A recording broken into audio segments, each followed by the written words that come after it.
Hello, good evening, and welcome to Politics Now on LN 24/7. And of course, it's now 2 years since President Bola Tinubu took office, and tonight we will critically examine the state of governance in Nigeria, from institutional strength to service delivery and the ongoing war against corruption.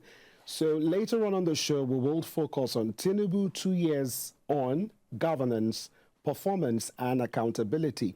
Let's give you a rundown of our talking points. We'll look into institutional leadership or power consolidation, public service delivery, and reform impact. We'll also talk about fighting corruption or shielding allies.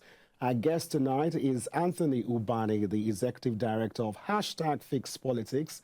Fix Politics is a citizens-led initiative committed to political accountability and governance reform. Well, our conversation at the moment will focus on Rivers power tussle, Wike, Fubara, and the way forward.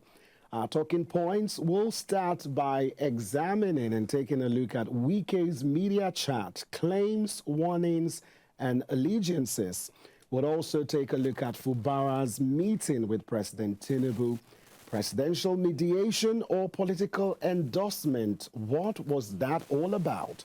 And also the road to political stability. Can Rivers avoid a repeat crisis? Well, joining me tonight live on set is a lawyer, activist, and Pan-Africanist, Chetam Thierry Nwala. Many thanks for being with us on the show, Barrister. Good evening, and thank you for having me once again. A pleasure to have you with us. Okay, so let's break it down for our audience back at home. So we'll turn our lens to Rivers State, where the political heat has once again risen following Monday's fiery media chat by the Minister of the FCT, Years of Wike, and a subsequent closed-door meeting between Governor Fubara and President Bola Tinubu on Tuesday. So fresh questions have emerged. Who really controls Rivers politics, and what lies ahead for the people of the oil-rich state? So let's go straight to our talking points. I think we've already laid that down. So we'll take a quick breather. When we come back, we'll go straight to our first talking points. To stay with us.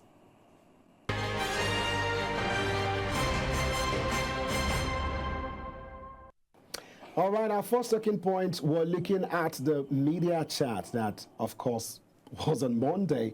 There were a lot of claims, warning, and allegiances. So in classic Wike fashion, the Minister of the Federal Capital Territory made several statements about Fubara and the situation in Rivers State. Now, this is the summary of what he said. We don't have time to play. I mean, it was almost 2 hours conversation with journalists, but we just have an infographic showing some of the key things that was said regarding Rivers State and the suspended governor. First, he talked about the confirmation of Fubara's visit for peace talks, the desire for peace but emphasis on action. He also talked about political challenges as self-inflicted, and he talked about the lack of capacity for peace, blaming Fubara, and also betrayal and emotional impact. He also said no peace without key stakeholders, and criticism of Fubara's actions and leadership support for emergency rule, but preference for removal. So that's his standpoint. And then he says Fubara's failure to respect legislative authority. Those were some of his talking points during that conversation. And of course, political motivations and party dynamics, those were some of the key things that he said. But the part that stood out was when he tried to explain the depth of his hurt using the analogy of a son turning against his parent after receiving education and support, comparing it to your son is the one carrying God. So let's have a listen to that soundbite and head straight to the conversation. Just tell me, is this something that will just go away like that from your mind? You made sure you gave your son good education. You made sure you provided food for him. You made sure he didn't lack. You are ready to sacrifice everything you had, and you made that sacrifice. In the night, they said the armed robbers. All right, many thanks for being with us. Of course, that was Wike in his usual format, always having conversations with journalists and never ever finding the time to come on set to actually speak. But that's all right. Chetam is with us. So we're looking at some of his rhetorics now. But this chat went beyond politics. It felt personal, even threatening. As a lawyer and activist, how do you interpret some of the statements and some of the context from which the minister, has made during that media chat? First of all, I must say that the media chat of the Minister of the FCT is these days becoming watery and of no value to both Nigeria and to even the politics of the day. Because some of us, we all know that at the end of the day, to end in his usual shenanigans and saying all sorts of things, calling people names, accusing people, going left, right, and center on issues and all that. We know it will definitely end at that. So we are usually not moved when he comes up with this whole thing. Some of us were even expecting him to even say more. But this time around, he didn't say more. He didn't say much, if you ask me. Probably the man has repented a bit, and he's calmer. I think he was more focused on the, the PDP issues and all that, and trying to deal on that. Because right now, I believe the president must have called him and asked him, hey, slow down, see how you can reconcile with this person. And let's move the state forward and move the country forward, one way or the other. So, but that's why you see he always wants to sound tough, and he wants people to take him seriously and to think he's one tough person. He's not as tough as he tries to portray himself. So and some of us, we know that. Wike doesn't really hold political power in Rivers State? When we say political power, what do we mean by political power? Political power, is it the ability to rig elections? Can Wike win free and fair elections in Rivers State? If a free and fair election is conducted today in Rivers State, can Wike win elections? Does the people of Rivers State like Wike that much that Wike can win a free and fair elections in Rivers State? So long. I mean, there are some people who will feel that that's some form of power, no matter how you want to classify. Sadly, what we classify as power here is people using government institutions to intimidate others. That's what we classify as power in this country. And that's why you see we will not have a shortage of people going about using government institutions, using government money, taxpayers' money, to intimidate the same people they are supposed to serve. So when we talk about power, you ask yourself, first of all, you ask yourself, what leads to one having power? You can have power from different angles and all that. And when you look at political power, no doubt, if you want to talk about the third world kind of politics, Wike is a good third world politician. He's a very fantastic third world politician. But I don't actually rate Wike to be a good leader, because I don't think Wike is a good leader. A third world politician, give it to him. He knows how to use government powers against the people who gave him the power. He knows how to do that, which all of us have always condemned and said, no, that's not how it should be. But but in the Nigerian context, that is what we refer to as one being powerful, one being influential, which is not supposed to be, which is not proper, which is not right. And we forget that we have younger generation learning from this attitude, learning from this behavior, thinking that this is how it should be. So it is now becoming transgenerational. We transfer this kind of bad character, bad attitude into the next generation, and you see the country cannot get better. Now, there are some people who champion some of the talking points of the FCT minister in terms of political mentorship.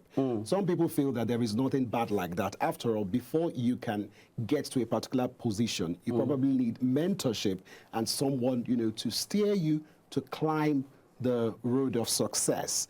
When you look at what he did for Governor Fubara, then there is democratic overreach, which some people also feel. So he seems to be caught in a quagmire between these two. So how do you strike a balance? Now the point is this. What Wike did for Fubara, some of us criticized it when it happened, especially in Rivers State, because we felt that he used state institutions to silence the voices of opposition just to bring in a man he feels he can control. and to have a third term through the back door. And we were against it completely, and we said, no, this is not proper. This is not how democracy works. This is not how democracy functions. That's why some of us also hold the opinion that in Africa today, democracy is not working. Because if you say periodic elections, if you say we should hold elections, then the elections should be free and fair. But we have seen elections in this country, and the elections in this country are not free and fair. So when you look at it, there is no way you find a man who has given so much to make someone a governor by even going through other means that were not democratic. But eventually, he made the person a governor. But, you know, for those of us who actually think that, we just think that he should naturally, in that light, he should naturally have done what is right and what is proper, and the people would actually stand by him if he had won free and fair, squarely. The people would have actually stood by him, and he would have gotten our nod. But right now, he cannot get our nod. I can't even sympathize with him because you fought everybody to bring this man upon us. You forced this man, practically forced him down our throat. He's in power. Now he's in power. You accepted him. We have not accepted him because the Supreme Court has said that the election was free and fair. But deep down within us, we know that that election was not free and fair because we saw things that happened in the elections. Now, that has been done. You are now telling us that this man has to go, he's a betrayal, he's this. Now, ask me, should I be happy that you strangulated me, forced me to accept somebody as governor of Rivers State? And at the end of the day, the person becomes governor. You are now having quarrels with the person. So I should now have pity on you. I can't have pity on you now when you forced him down our throats. He was never our choice from the beginning. You forced him down our throats. So there's nothing to celebrate about. There's nothing to say that, we should pity Wike. Fubara betrayed Wike. Betrayed Wike on what? We were not part of the agreement with you. You forced him down our throats. So whatever you're going through with him is none of our own business. You should face it because you brought this upon yourself. So we said, allow a democratic process to hold in Rivers State. You said no. You stopped opposition from campaigning. You shut down businesses of those persons who seem to be against you in the state. You did a lot of things stopping the opposition from existing within Rivers State. Today, the person you did all that for has now disagreed with you on whatever grounds, whatever was the reason for disagreement, which some of us at some point had felt that, one, it was financial, other issues also were part of the whole thing. Amici has also, in one of his interviews, also said that it was also financial reasons that also led to the crisis. I had also insinuated that too in one of my interviews. And truth be told, for whatever reasons you will have this disagreement today, why should the Rivers people you actually strangulated, why do you expect them to come and give you a support? Okay, now let's move away from Wike now and move to Fubara, because just barely 24 hours after the media chat, Governor Fubara was at the villa having a meeting with President Tinubu. That was on Tuesday, but the details of that meeting was sort of sketchy. But what speculators are saying is that this is more of like a stability meeting. But this is not the first time the president has stepped in. Do recall December 2023, there was a political truce that was brokered. But is Tinubu's role now evolving from mediator to backer? So let's start with that question. Now the point is this. The governor meeting with the president, for whatever reason the governor is meeting with the president, is right now not known to the public.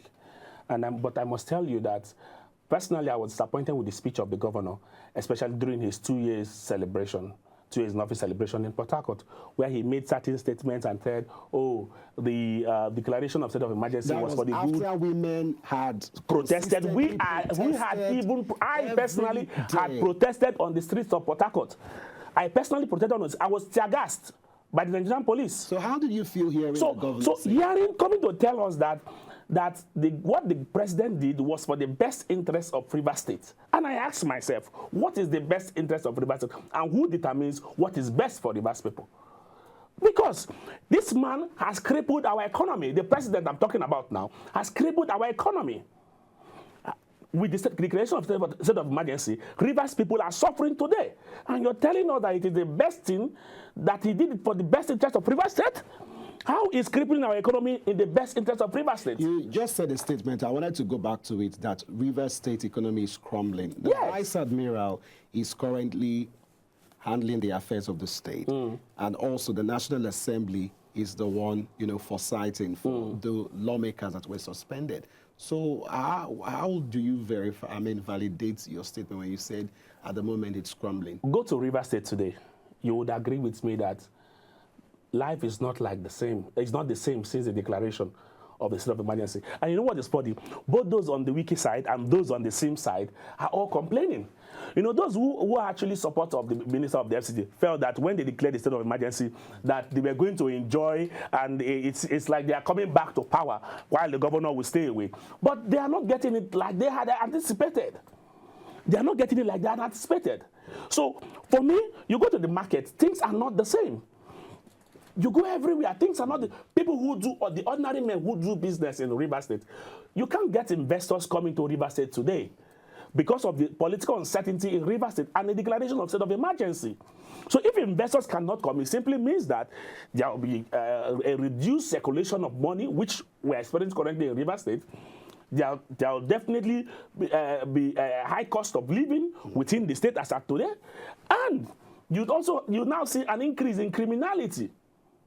This is exactly what you get in situations like this. This meeting with the president, do you think the president is backing Fubara now? Because they were all smiles in that picture.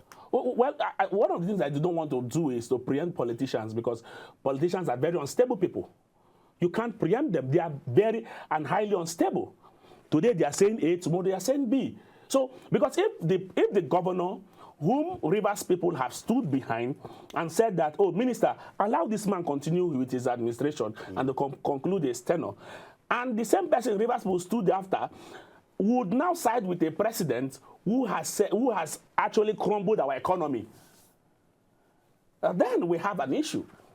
Then I have a serious issue. There is a big question mark on the character and the personality of the governor. Even if some of us at some fora we have also stated that there is no difference between the governor and the minister of the FCT, because the governor is a protege of the minister of the FCT. Now, what constitutional or political weight does the president carry in resolving this crisis? And let me say this: the president of Nigeria created the crisis in the first place. Let me say this. This crisis would have been resolved long ago if the president wanted this crisis to be resolved. Everything playing is the president's game. Everything playing now today is the president's game. And the politicians within Rivers State fell into the hands of the president, and the president is actually winning in the game. What do I mean by this? The president has a minister who has led Rivers State for 8 years, and who is someone that is loyal to him and listens to him. If the president wanted to, at any point in time, end the crisis in Rivers State, the president would have called his minister to order. The first meeting the president held came up with an 8-point agenda. The 8-point was majorly one-sided, with about 7 against the governor and 1 just something that the governor and the minister would have to share. And a lot of us have said, no, this is quite unfortunate. This is quite not right, because you should have balanced the situation as a father of the nation. But right now, you are looking like you're tilted towards one particular angle. And when the governor at some point did not fulfill certain areas, he did fulfill a part, did not fulfill certain areas of the whole thing. Don't forget, some of the instructions were also not followed by the minister's people.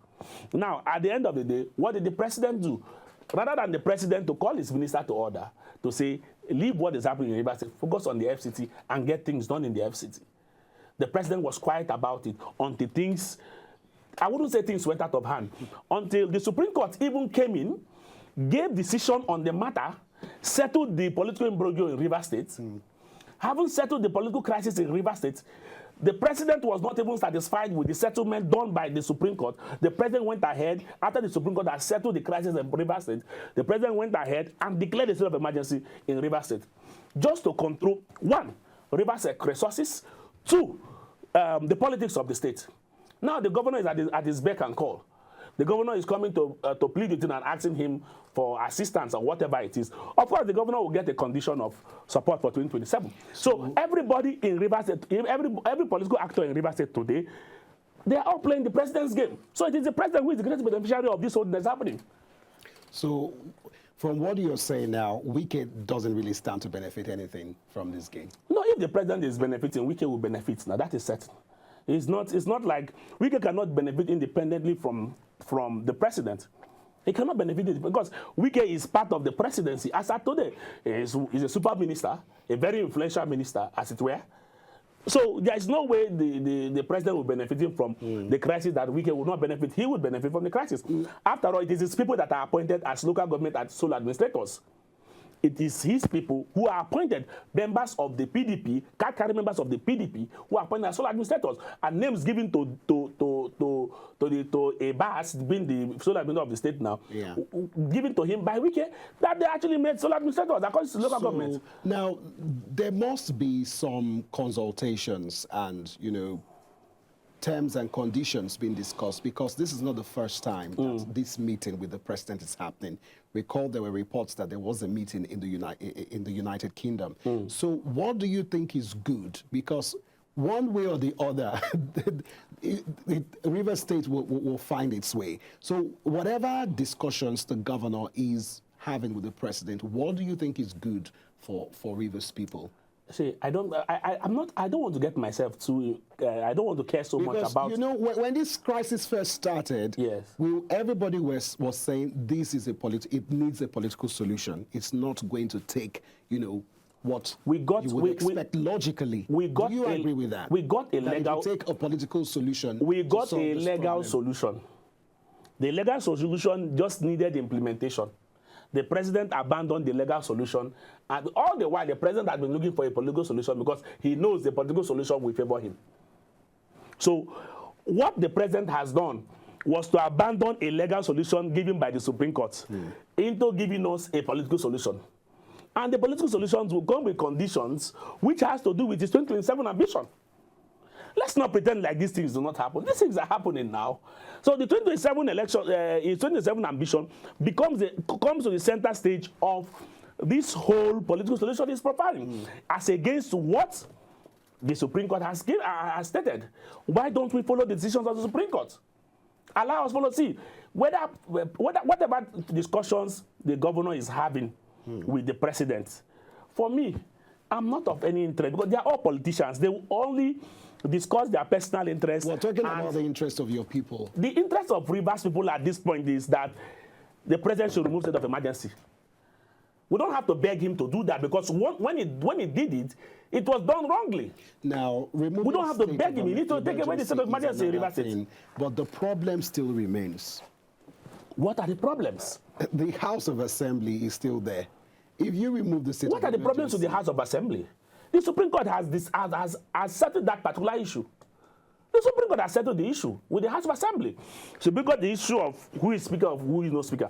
Supreme Court has said that Matna Mehule is speaker. The issue of the presentation of the budget was what escalated this. The Supreme Court has also said that go back and represent the budget to Matna Mehule. He did, and... No, he has not done that yet.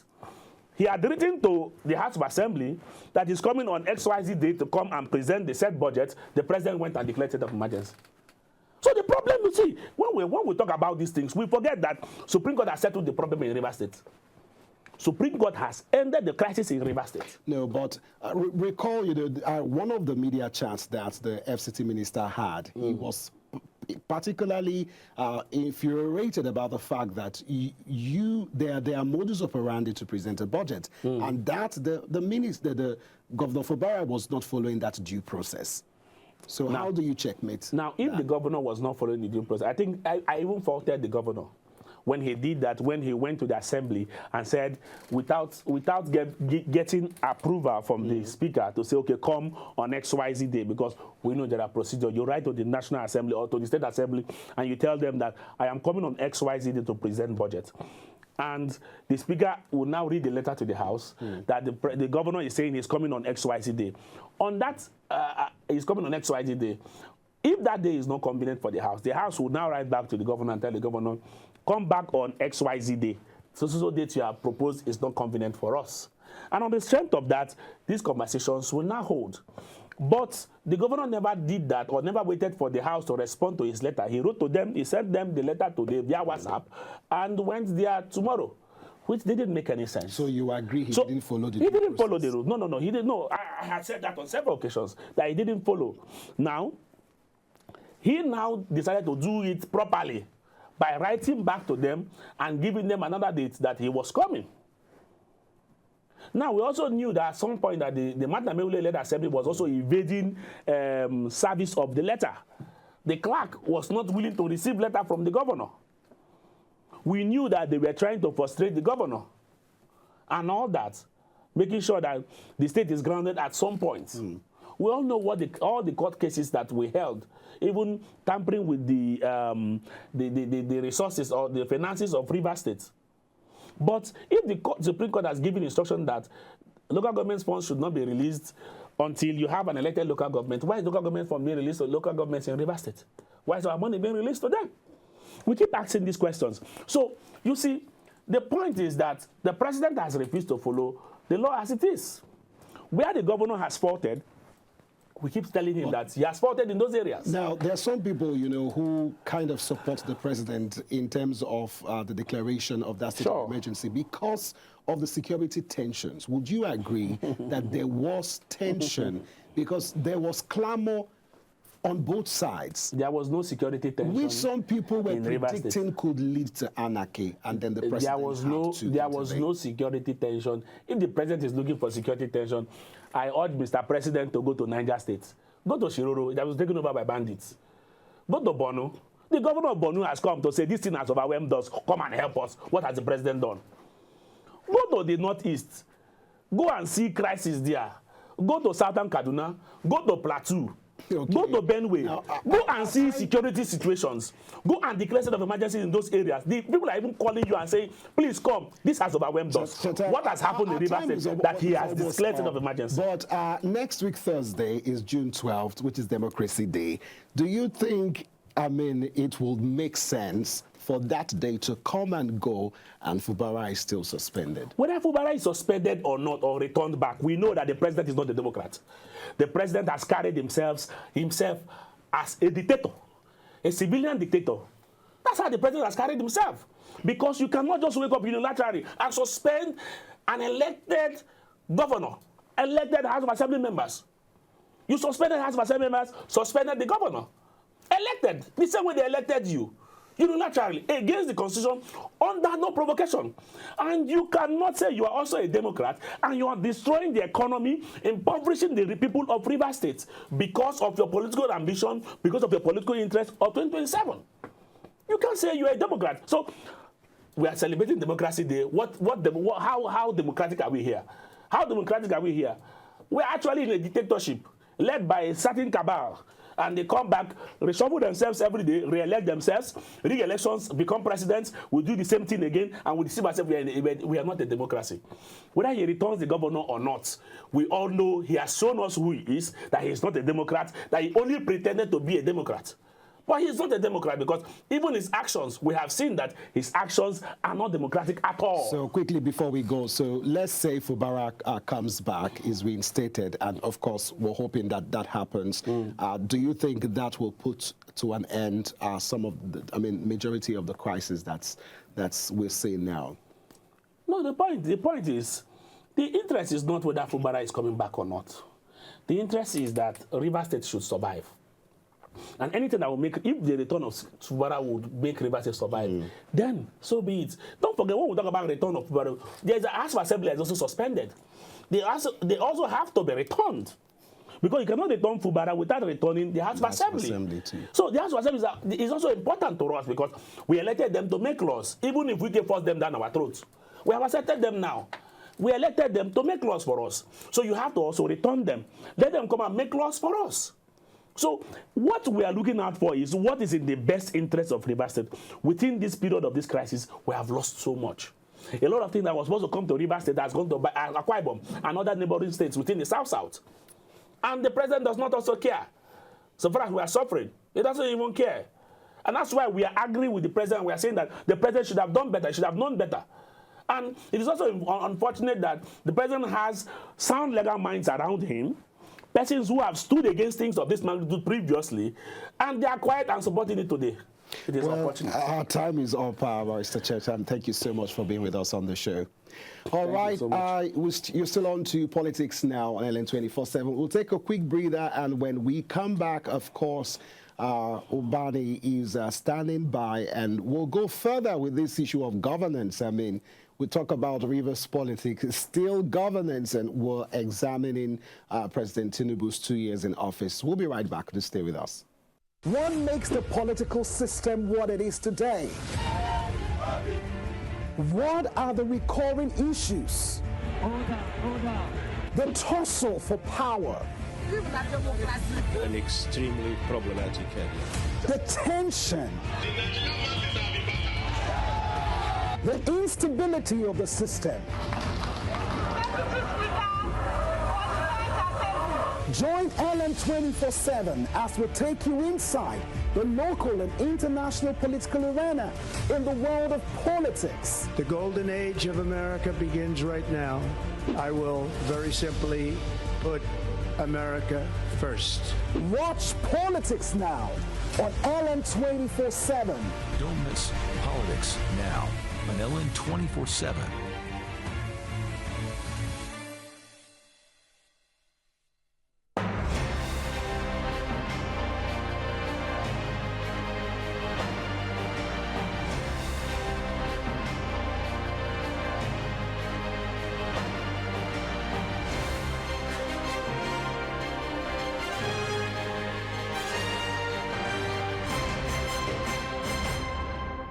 What makes the political system what it is today? What are the recurring issues? The tussle for power. An extremely problematic area. The tension. The instability of the system. Join LN 24/7 as we take you inside the local and international political arena in the world of politics. The golden age of America begins right now. I will very simply put America first. Watch Politics Now on LN 24/7. Don't miss Politics Now on LN 24/7.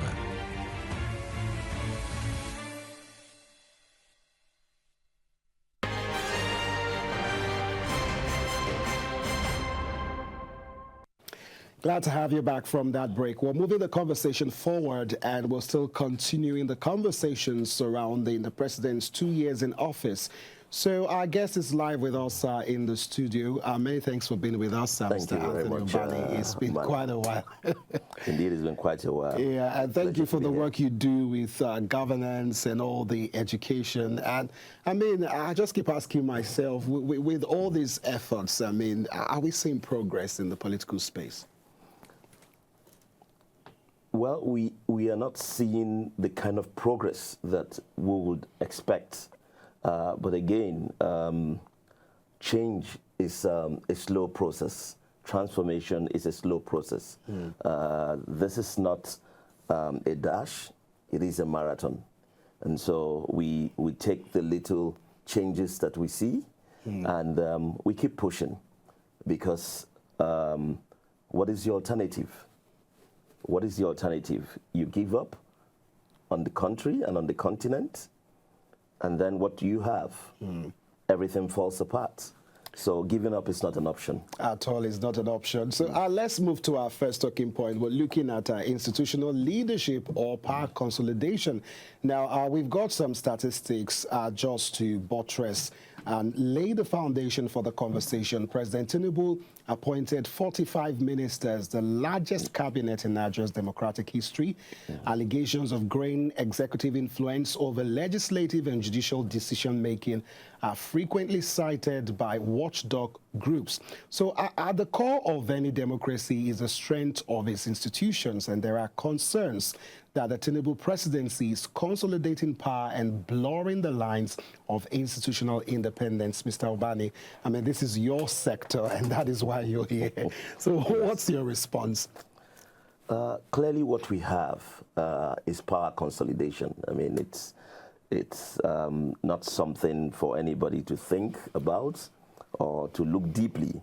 When you have institutional independence or development, then you have a government that is careful to accentuate the rule of law, to build democratic institutions, strengthen them, to allow for transparency and openness.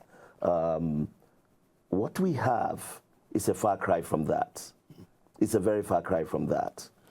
We have government and governance becoming more opaque, and of course you and I know that the more opacity you have, the more corruption you have, the more governance goes to die. And so you have a situation where this government has empowered what Nigerians have come to call the Tinubu boys, have empowered them in the system. So you don't have institutions being built, you don't have the rule of law being respected, you don't have transparency regimes being upheld. What you have is a cabal being empowered, power being consummated within a circle, within an individual and his cronies for whatever goal that they have in mind. Now, but ultimately, we know that goal is not for the citizens. Now, when you look at some of the red flags for you in terms of upholding democratic institutions, what are some of the things you have seen this past 2 years that you're just like, no, that's a big no? The best way to answer this question is to start from the very beginning. And the very beginning is not in 2023. The very beginning is the coming of Buhari, who, as we know, is someone that is joined at the hip with Bola Tinubu. Now, if you look at everything that we criticize, that we felt was an affront to democracy and to good governance under the regime of President Muhammadu Buhari, what you see in the administration of Bola Tinubu is more or less what we will call part 2. It's like a movie that has just finished, and now the part 2 has come out. Tinubu is just a part 2 of that. And so to respond to your question, first you look at the whole principle of federal character has been thrown to the dogs. This started with President Buhari, where you had virtually more than 60 to 70% of all appointments coming from one region of the country. Now, of course, that was an aberration.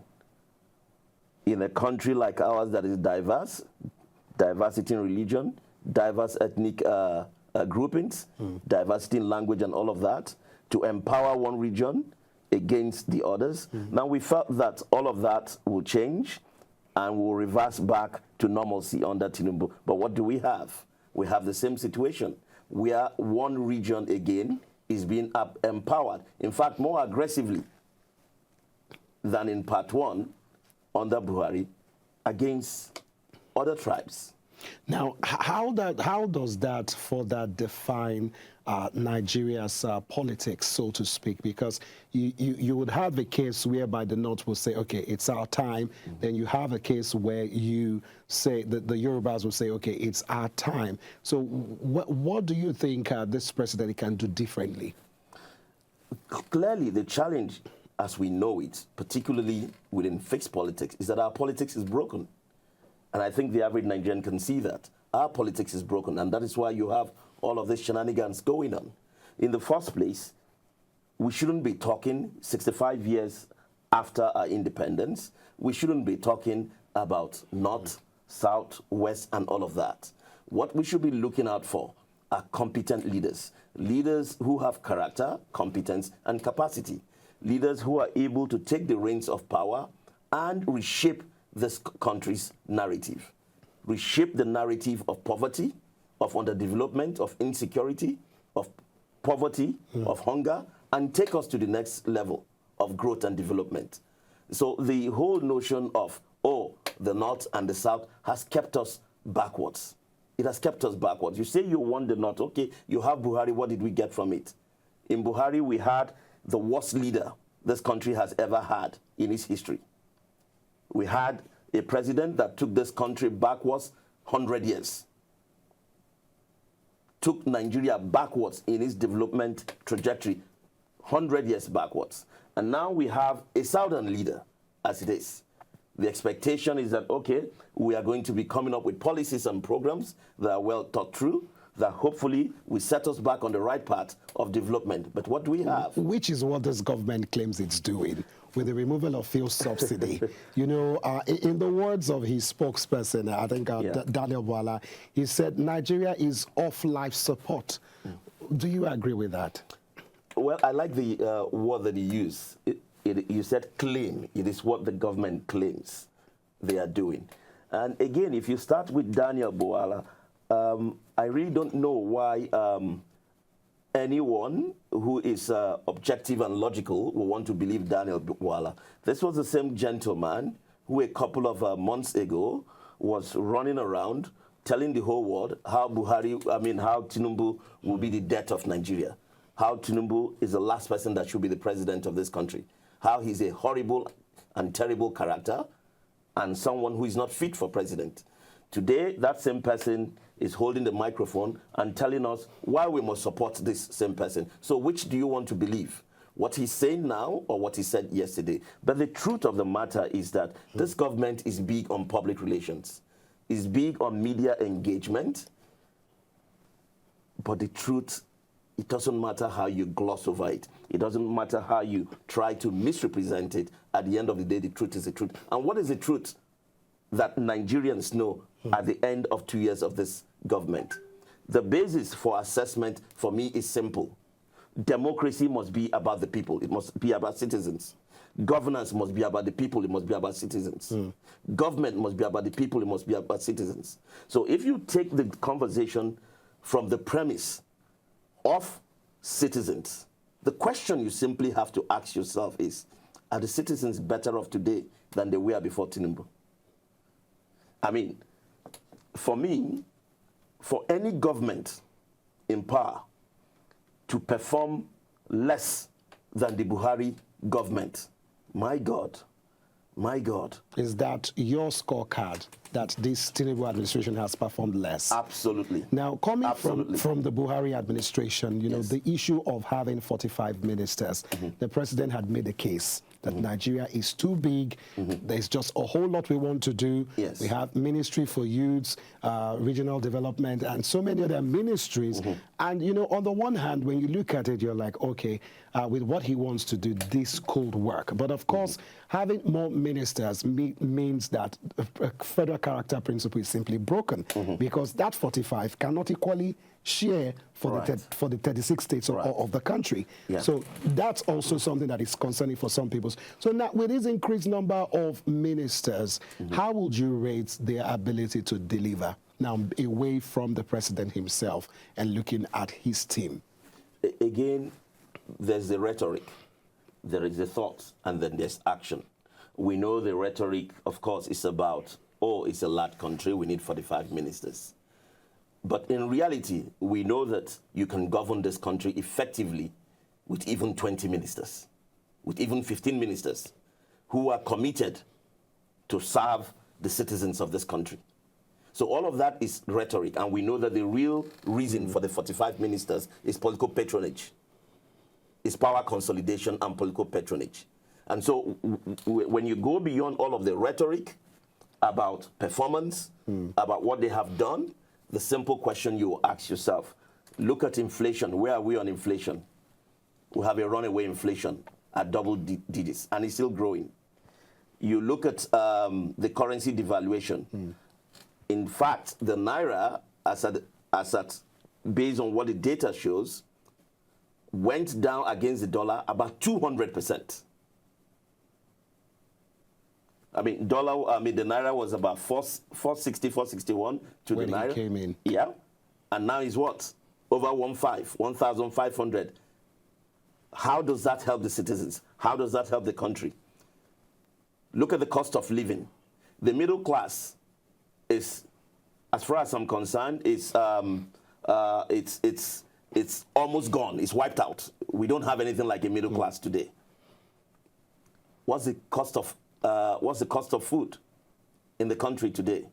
Buhari came and took it from 7,500 a bag of rice and took it to about 80,000. Tinubu came in and said, no, this is not good enough. We can do better. And he took it to over 100,000. It reminds me the story of Rehoboam in the Bible who talks about, look, my father whipped you with sheep skins. I am going to scourge you with scorpions. So Tinubu is doing a better job terrorizing Nigerians, destroying the citizens in 2 years. The average Nigerian today cannot feed. Insecurity is growing. At a point we thought, oh, finally, the question of terrorism in Nigeria is done. Insecurity is done. What do we have today? Take a look at what is happening in Nigeria. Look at Plateau. Look at Borno. Just look at the Northeast, essentially. No. Even recently, we have gangs, armed gangs, moving around in Abuja. You heard the reports of what's happening in one of the estates in Abuja recently. There is no emphasis on human capital in terms of education and health. God help you today if you have maybe yourself or a relation, you have a health challenge and you go to the hospital, chances that they are going to refuse to accept you is almost 80%. Now, you look at the state of the masses in terms of economic hardship. Right. You know, when the whole Buhari started the social investment scheme of a thing, exactly, there were a lot of kickback. And with the current situation, there's some people saying, okay, let's get back to that. Do you think that helps? Well, if you're looking at the concepts or the principle, or if you like, the policy of social investment within the ambit of social security initiatives, that is a principle that any day, anytime, we will welcome. But how do we define social security initiatives in this country? Two ways. What you hear is rice, rice, rice. So you give rice to citizens. That's the response to the problem. And that shows a lack of initiative, a lack of thought, a lack of innovation, a lack of serious, rigorous thinking. What's the second thing you see? Let's dash people money. You call it pocket money or whatever they call it. Government says they've given out 10 billion, they've given out 5 billion, but you never meet any individual who tells you, oh, I received a penny or two from this. So those are not social security initiatives. Look at how it's done abroad. People have food kitchens where they can go have free meals. People have government flats where they don't have jobs. They can go sleep, be able to put their head down for a period of time. People have different kinds of things. People have cards that they can enter buses for free, and a host of other initiatives that they know will impact the citizen and stop that person from getting to that situation where they become frustrated and are likely to turn to crime or to any other thing that is nefarious. But the only answer we have in terms of social security in this country is rice. Give them rice. People are dying, give them rice. People are hungry, give them rice. Economic situation is bad, give them rice. That's a thoughtless government. Now, because of time, let's move quickly to the third talking point, which has to do with the issue of corruption. Right. Now, just was it the day before yesterday, you heard the report from the National Assembly about over 200 billion naira being missing from public coffers. I mean, just on the heels of this 2 years anniversary. So, I mean, how did you process that information? The first question you will ask is, okay, they've given us that information. What have they done about it? Put differently, what do they intend to do about it? What are they going to do about it? It's just a headline. We love headlines in Nigeria. I can assure you by next week, you will not hear anything about that 200 billion that is missing. We'll celebrate Democracy Day and we'll move on. That's our tradition in the country. And that's why for us, as Fixed Politics, it's important for us to educate, to enlighten the citizens to understand what it means to occupy their office of the citizen. Because when we look at the country and we say there is bad leadership, there is bad governance, politics is broken, it's not a one-sided issue that you just look at those in power and look at the political class. You need to look at the citizens themselves. Because if citizens don't understand their role in a democracy, then the political class will continue to get away with this, holding them accountable, actively participating in the political space. All of these are very important. So this news is our 200 billion. How can 200 billion be missing? Did it develop wings and fly? Somebody took it from the treasury. And what do you make of the fact that there is a lag? Because I think this is for 2021 year review. Right. So why that lapse? This is 2025. I mean, what do you expect? What do you expect from a National Assembly that has a mandate to make laws, to represent their constituencies, to hold the executive accountable, coming up in public glare and singing, "On your mandate we shall stand"? In other words, they stand on the mandate of the president. What are they saying indirectly? What they are saying is that their own mandate that was given to them by citizens of this country, they've thrown it away. They now stand on the mandate of the president, who represents another arm of government, an equal arm of government. So what do you have? What do you have? Which means it is clear that this National Assembly will not function in its full capacity, will only act to the extent that it supports the president or the presidency. And this is what we call state capture. So let me bring you to the very popular question. Although the president actually answered that question during the APC, what they called a review, and then it was all vote of confidence from all the senators, all the House of Rep members within the president's party, and all of that. Now, the president said Nigeria is not heading towards a one-party state. And he had clamored for that, you know, during the opposition when they were in power, during the Goodluck Jonathan days. So to have him back say that, and from what you have seen, do you what do you make of the president's response? Again, given his history, progressive history, so to speak. His history, I don't know about impressive. I will say his history. The first point we need to put on the table is that everything you know about his history has been contradicted since he came to power. So what that tells me, and every other objective and right-thinking Nigerian out there, is that whatever you know about him in his history was just a political ploy to get to power. And now they've gotten to power, they've thrown it away. What single thing that you know he campaigned or canvassed for before that he's doing today? Is it restructuring? No. Is it state police? No. I mean, name one thing that he campaigned and canvassed strongly for, advocated strongly for, that he's doing today now that he's in power. So on what basis do you want to take his word for it? Look at what did the Senate president say the other time? He was caught, I mean, on camera, making the statement that by 2027 all these parties will be gone.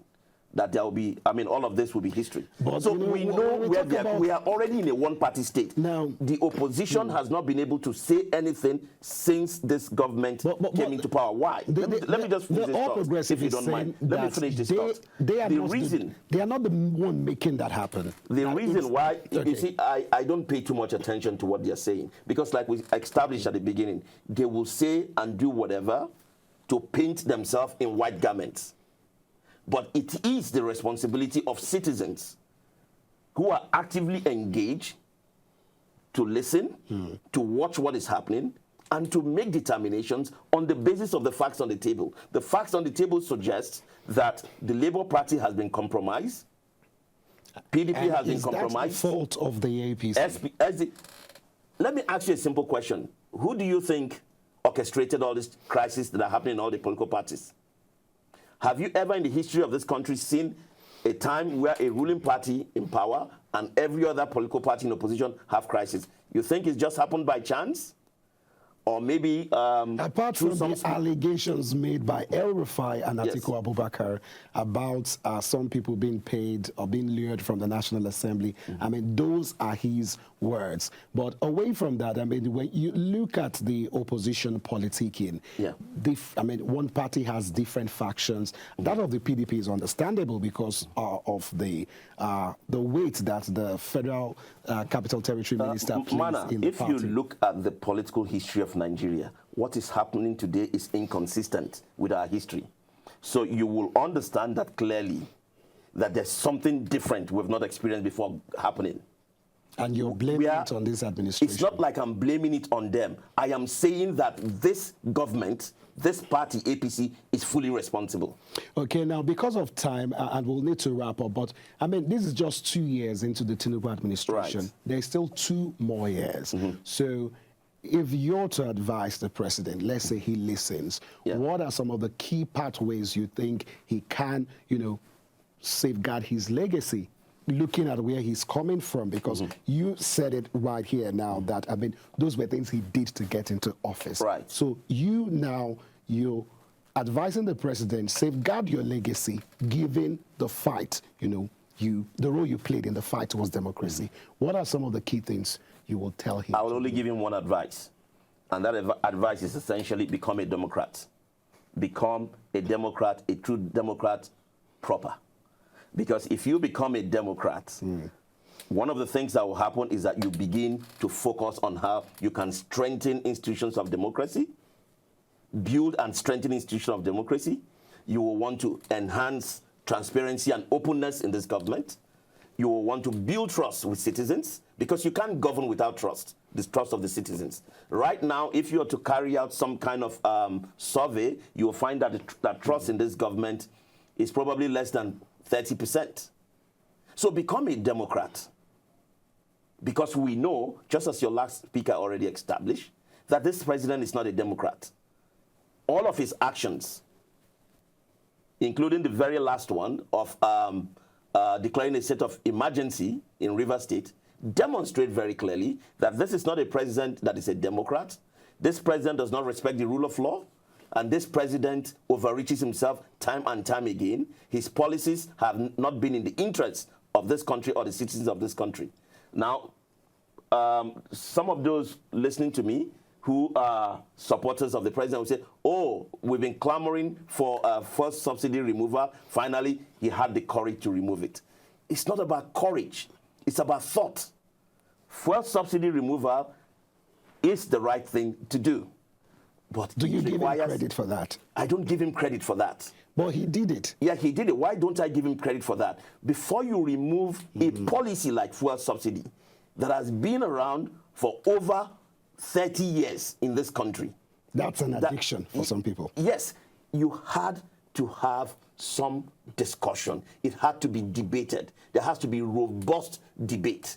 The National Assembly had to be involved. You look at it from all sides. He answered that question and said there was clearly no pathway to continue to sugarcoat it, that it had to be done. We agree. Nigerians agree that, okay, yes, we need to remove this fuel subsidy. I mean, look at the recent book that came out from the former EFC chairman, Bauer, that chronicles the corruption in the oil industry. I mean, it's mind-blowing. But the point is, no responsible leader wakes up one morning and takes a major policy like the fuel subsidy and just says it is gone. I wish we had enough without time discussing it, looking at the various ways you can execute it. Now, we have seen the implication of that policy today. Look at where inflation is. Look at where prices of food is. Look at where unemployment is. Look at where insecurity is. All of these things are related to that fuel subsidy removal. The economy is in shambles right now. And even the blind can see it. Thank you so much, Mr. Anthony Mbane, for being with us on the show. Thank you. All right, our viewers at home, I will continue the conversation, but our time is up. Once again, thank you so much for being with us on the show tonight. Many thanks for watching. My name is Morno Balagbogo.